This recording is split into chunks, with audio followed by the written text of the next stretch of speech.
உட்காரா. ஏய் ஹேமாடா. ஹேமாவா? என்ன ரகல விடுறா பாரு.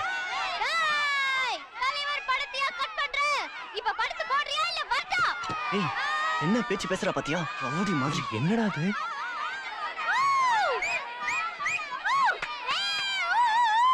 இதுங்கெல்லாம் பொட்ட பிள்ளைங்களா? கொஞ்சம் கூட அடக்கமே இல்லாம என்ன பேச்சு பேசுறீங்க பாரு.